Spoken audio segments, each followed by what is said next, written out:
Hello, I'm Esther Gidhui-Yuat. Welcome to Africa 54. Here's what's coming up.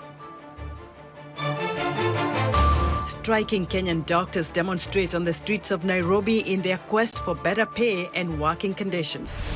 Spectators across North America watch a rare total solar eclipse as the moon passed in front of the sun and blocked the sunlight for a few minutes. And in our health report, the right to health care for all people means that everyone should have access to health services they need, where and when they need them, without suffering financial hardship. All this and much more coming up on today's Africa 54.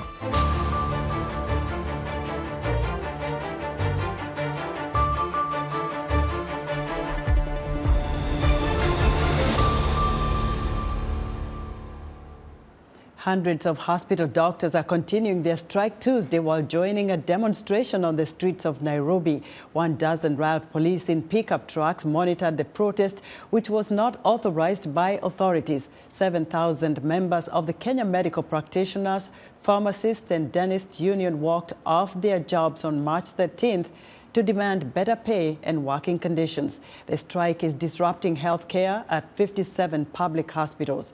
Juma Majanga has more from Nairobi. And we are here to fight for our rights and to make the government understand us.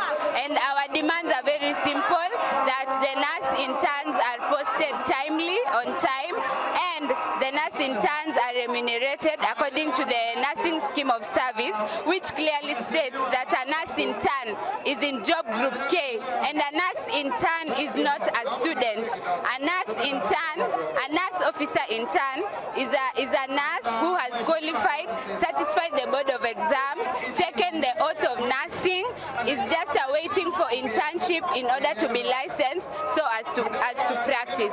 So we are demanding that the Ministry of Health follow the rules, that they post us according to the nursing scheme of service, which clearly states to them that a nurse intern belongs to job group K. Up to the shocking news that our salaries have been slashed by 70%. There's this unpopular opinion that people are being told that doctors are asking for a salary increment, which is a lie. Our salaries have been slashed by 70%, which is impunity, and we will not sit down and watch that happen. We want to look nice. What will we do with such petty cash? We also want to look good. Eh? Yes. Every other day they are increasing salaries of the CAS. They are posting more people. They are spending extra money to renovate State House, to buy. Last week they drank tea worth 4 million. Every day they have a budget of prayers, of what, and doctors are an essential service. We need to be in the government. So that's why today we are here and we'll strike for the next 100 years or the next 200 years. We have to strike until our demands are met because the money is there. So essentially, we are on strike because the government has not implemented the CBA and instead has begun reducing the salaries. So we are putting it out clearly that the issues that and then the doctors don't have medical insurance. Doctors who are postgraduates, who are working in hospitals, are not paid. They're working as slaves. We have discrimination contracts. Only doctors in this country are being employed on contract or in poor contracts where they have no pensions, unlike security or teachers. So we come out very strongly that this one has to change. The CBA has to be implemented. Now is the 4th week of the Kenyan doctor strikes with no end in sight. The deadlock is still there. The government of Kenya, through President William Ruto, asked the doctors to end the strike and go back to work, saying simply there is no money to pay the doctors. Now the doctors, on the other hand, say they will not go back to work until they get what they're demanding for. Now from next week, they say the demonstration in the streets twice a week, and this just proves there's no end in sight, and the Kenyans who are suffering will continue to suffer. Juma Majanga, VOA News, Nairobi. As Rwanda commemorates 30 years since the 1994 genocide, Marie-Claudine Mukamabano is a Rwandan genocide survivor, and she was orphaned during the massacre. Most of her family was killed by Hutu extremists. For more on her healing journey, she joins me from New York. Marie, welcome to Africa 54. Begin by telling us how old you were and where you were when your family was killed. Thank you very much for having me, my dear Esther. When the genocide started, I was 14 years old. So we are running, seeking for refuge, running without knowing where we're running for. There is a time I fell down. And then I committed a vow to God. I said, Lord, if you protect my life and I survive, I will help orphans. So we end up in a refugee camp where my mom was killed, my grandpa, my uncle, my auntie, my cousins, they were all killed. Now, Marie, what went through your mind when you realized that you have no family member to turn to? I said to myself, I'm an orphan. This is it. My life is in my hands. Yes, full of fear and bitterness and anxious and anxiety to wonder what would happen tomorrow. But I turned to God because of faith. My mom helped me to know God before when I was little. So faith and sports and helping other people helped me to heal. And then also I created a not-for-profit organization to help orphans, which called Why Do I Exist? Why do you exist? And I saw that in Kenya, Rwanda. Kuki, Ndeho, something like that. And how did that help you to find forgiveness? And how were you able to extend that kind of forgiveness to other people feeling the same kind of bitterness and anger because their family members had also been killed? Forgiveness is a decision or obligation when you are Christian, because you understand that Jesus died for us. So when I forgive, all activities I do is a fruit of forgiveness. When I forgive, it shifted in my mindset, and instead of seeking revenge, I forced myself to help others and then also to create opportunity to heal other survivors of a genocide. Right now, I use social media because I wrote a book called The Power of Social Media. I use social media to communicate through for volunteers and people of goodwill to help orphans cope with trauma. And then also we correct sneakers. We collaborate with different schools, churches here in America to send sneakers in Rwanda. We recently get sneakers from Japan. So everything I do are fruits of forgiveness. Marie, how did you find your way to the United States? And I understand you also visited the White House. It was my dream to come to America. I won a scholarship. I was chosen between 600 applications in the world by a theater well-known, Roberto Wilson. That's how I end up in New York City. So going to Washington, D.C. is because I was involved in different activities. I believe as a survivor, it's my duty to promote peace, promote healing, to help other people. That's how we end up at the White House during Obama's administration, where we're praying for the safety and then peace of this beautiful nation, America. Have you been back to Rwanda since? I have my organization there. I do many activities, as you can see, to govern a not-for-profit is not easy. I always run around building relationships, sending volunteers, writing books. We are right now writing a book called Bank for the Orphans, because we give loan to the survivors of genocide, especially orphans who have business ideas, to create income-generating activities, as well as single mothers who are survivors of genocide. Marie, thank you very much for what you're doing, giving people hope and knowing that they can move on, there's forgiveness, and people can carry on together. Thank you very much for having me, Esther. God bless you. Thank you. Marie Claudine Mukamabano is a Rwanda genocide survivor. U.S. Republican presidential candidate Donald Trump says laws against abortion should continue to be made by each state. That position goes against some of his supporters who want a nationwide abortion ban. VOA correspondent Scott Stearns has our story. Abortion as a divisive issue in this presidential election gained new momentum last week, with Florida's High Court approving a law banning abortions in the state after 6 weeks. That brought renewed questions for presumptive Republican presidential nominee Donald Trump about whether he supports prominent members of his party who want a nationwide abortion ban. On his social media site Monday, Trump said each state should decide on its own. Many states will be different. Many will have a different number of weeks, or some will have more conservative than others, and that's what they will be. At the end of the day, this is all about the will of the people. States have those rights following a 2022 Supreme Court decision that overturned nearly 50 years of federal protections for abortions. In his video, Trump thanked 6 justices by name, including the 3 appointed by him, saying he is proudly the person responsible for ending federal abortion protections. My view is now that we have abortion where everybody wanted it from a legal standpoint, the states will determine by vote or legislation or perhaps both, and whatever they decide must be the law of the land, in this case, the law of the state. Joe Biden's been campaigning hard on reproductive rights, vowing to return federal abortion protections that were decided in the case Roe v. Wade. Folks, if America sends me a Congress that are Democrats, I promise you, Tom and I will restore Roe v. Wade as the law of the land again. Biden's running mate and Vice President Kamala Harris is part of a campaign to link Trump to more extreme abortion views. How dare these elected leaders believe they are in a better position to tell women what they need, to tell women what is in their best interest. We have to be a nation that trusts women. Harris and Biden are focusing on reproductive rights, as abortion has been a losing political issue for Republicans since the Supreme Court decision, with 2 high-profile losses in referendums in Ohio and Kansas. For this election, Trump appeared to urge his followers to recognize the political vulnerabilities of alienating moderates on abortion. You must follow your heart of this issue, but remember, you must also win elections to restore our culture and, in fact, to save our country, which is currently, and very sadly, a nation in decline. The head of one of America's biggest anti-abortion groups said Monday she was deeply disappointed by Trump's failure to back a nationwide ban, but said the group will still back Trump against Biden. Issues of reproductive rights in this presidential election will also be fueled by a coming Supreme Court decision on whether to tighten restrictions on access to the drug used to start most medication abortions. Scott Stearns, VOA News.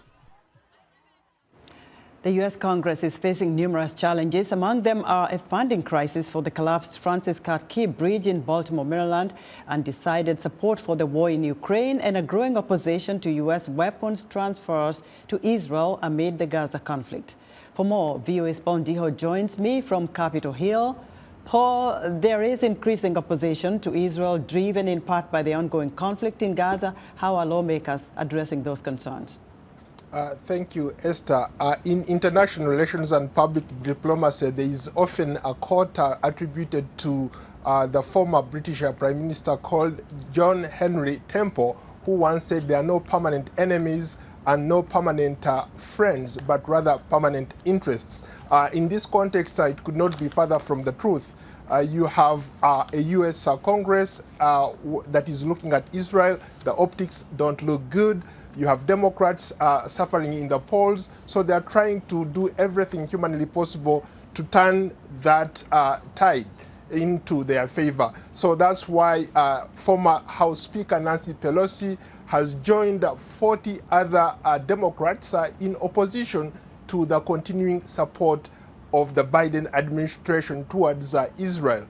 They want the administration to halt present, current and future weapons transfer to Israel as soon as possible. Paul, the Republican-led House is also moving forward with articles of impeachment against the Homeland Security Secretary Alejandro Mayorkas. What more are you learning about these articles? That's correct. It's more of a procedural move. They are going to do that tomorrow, Wednesday. And once these articles of impeachment reach the Senate, it will be up to the Senate to decide whether they go forward with the trial of the Homeland Security, Alejandro Mayorkas, or they go to full trial. And what that means is that they are going to look at the Senate will be transformed into a court of sorts that has to hear the case. And if they decide to impeach the Homeland Secretary, then he will become the first secretary to be impeached in 150 years. That will be a record. Now, a motion, Paul, to vacate the position of House Speaker is also being considered for the current occupant, Mike Johnson. What are the issues here? This is deja vu again. We just went through this maybe about 6 months ago when his predecessor, Kevin McCarthy, was ousted by his rivals or the conservative group within the Republican Party. We are here again facing a similar situation. Republican Marjorie Taylor Greene has come up with a motion that he wants Speaker Mike Johnson to vacate his speakership. What does that mean? Maybe let me put it in context for some of our viewers. It means that any member of Congress can come up with a motion to vacate, and what that means is that once the motion is laid on the floor, then there is no speaker. They have to elect a new speaker. So the challenge that lies ahead for Mike Johnson is, can he manage to convincingly maybe avoid being impeached by his counterparts? So that remains to be seen as we go forward. But certainly that's something that is on the table as we speak. And quickly, Paul, how are lawmakers addressing the key bridge collapse in Baltimore, Maryland?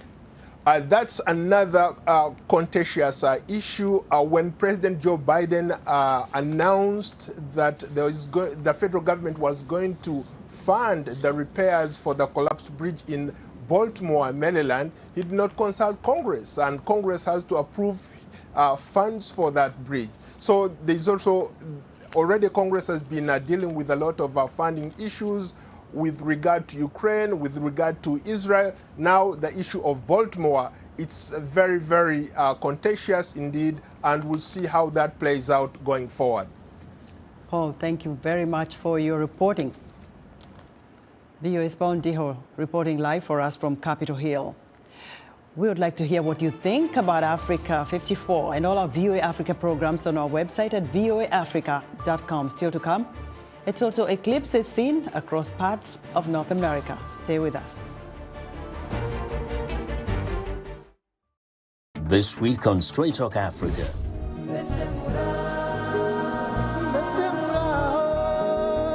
Rwanda is commemorating 30 years since 800,000 Tutsis and moderate Hutus were systematically massacred by Hutu extremists in a genocide.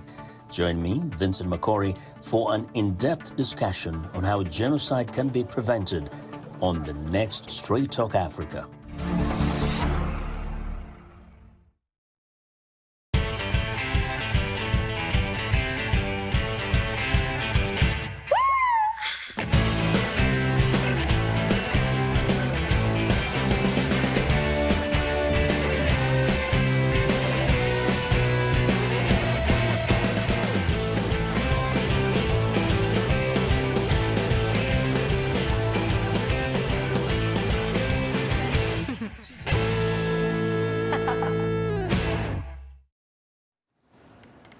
In other news, in northern Kenya, 51 passengers were safely rescued on Monday after a bus they were traveling in was swept away by flood waters on a river bridge, according to the Tana River County Commander.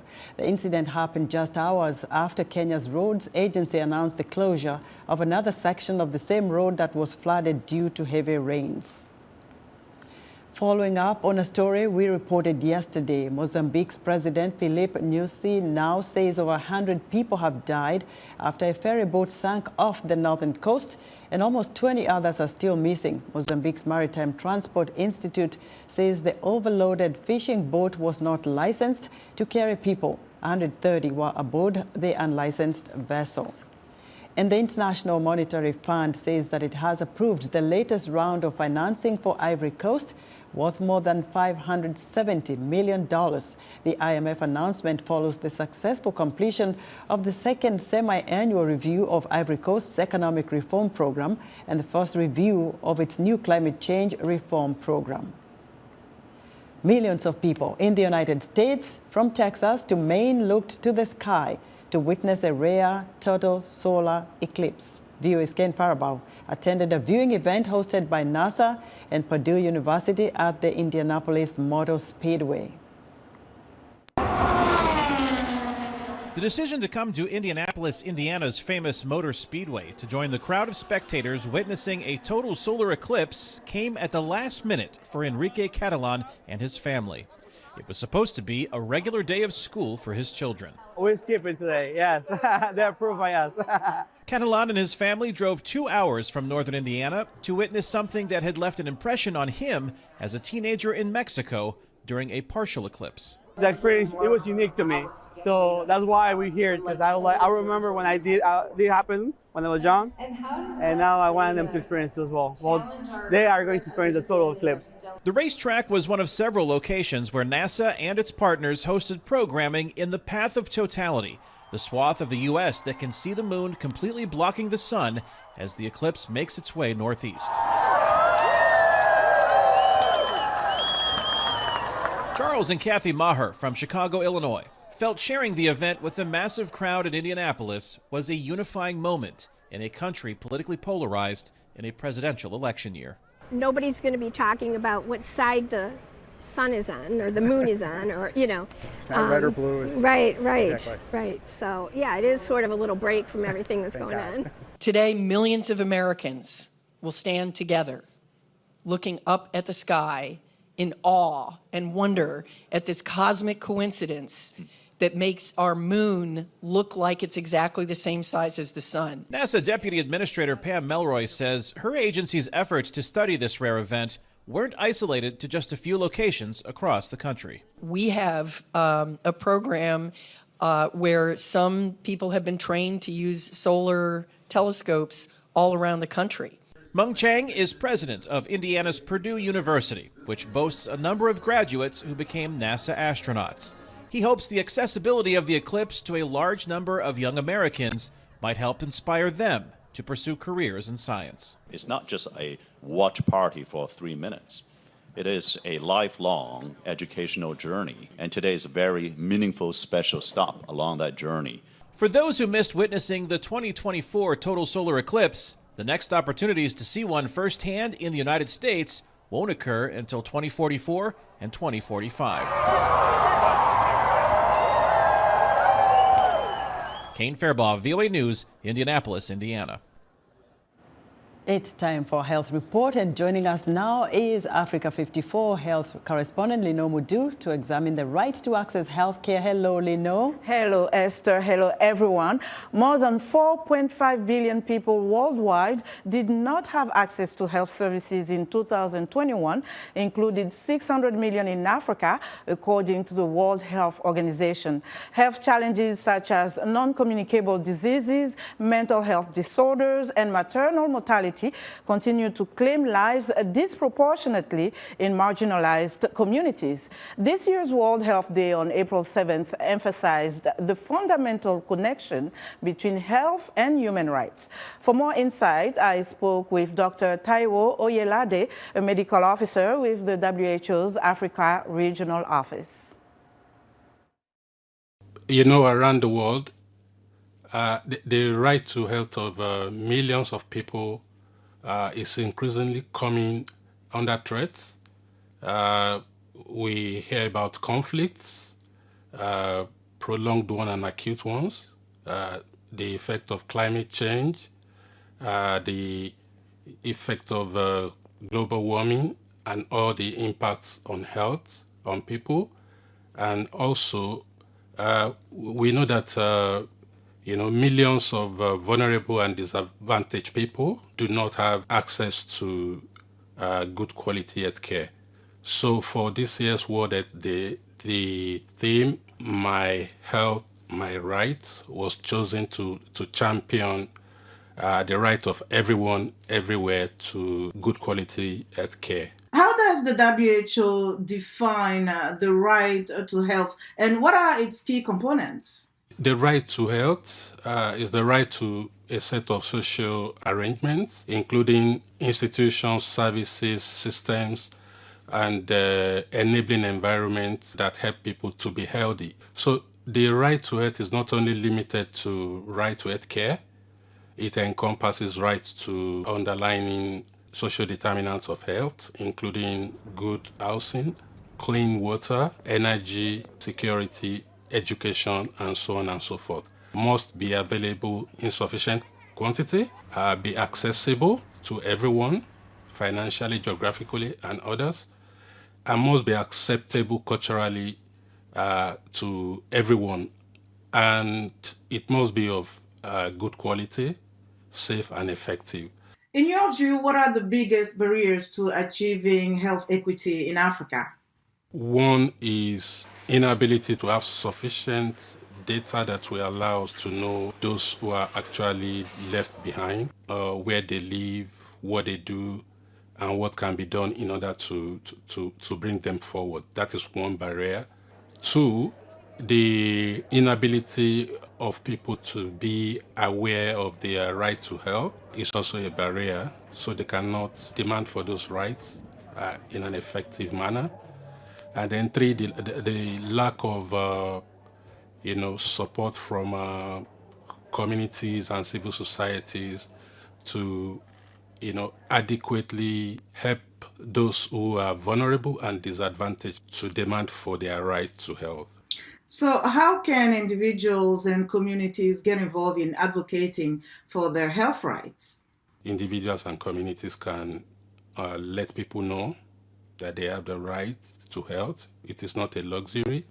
We can also help in supporting evidence to understand those who are left behind, to know where they are, to know who they are, to know what barriers they face, and to also work together in order to co-create remedial actions that we can implement together with the people that we have identified that are left behind. These actions, when we co-create with the vulnerable and the disadvantaged groups, they have become very practical. They are owned by everyone, and they can be easily implemented at the community level with concrete results coming out of it. What are the key priorities for WHO in promoting the right to health as part of its agenda? WHO is integrating the human rights-based approach to health within its support to member states, highlighting that we should not leave anyone behind by supporting assessments to identify the gaps in policies, strategies, and programs. We also support programmatic implementation, and we have to monitor to ensure that all people, everyone, everywhere, covered by health programs and the multi-sectoral actions that are supporting people in order to achieve their rights to health. And that's our health report for today. To stay in touch, find me on X at Lenore Moudou. Back to you, Esther. Thanks, Lenore. Be sure to watch Lenore Moudou's health reports every Tuesday on Africa 54. And that's our show for today. Be sure to watch Africa 54 on our website at voaafrica.com. From all of us here in Washington, thanks for watching.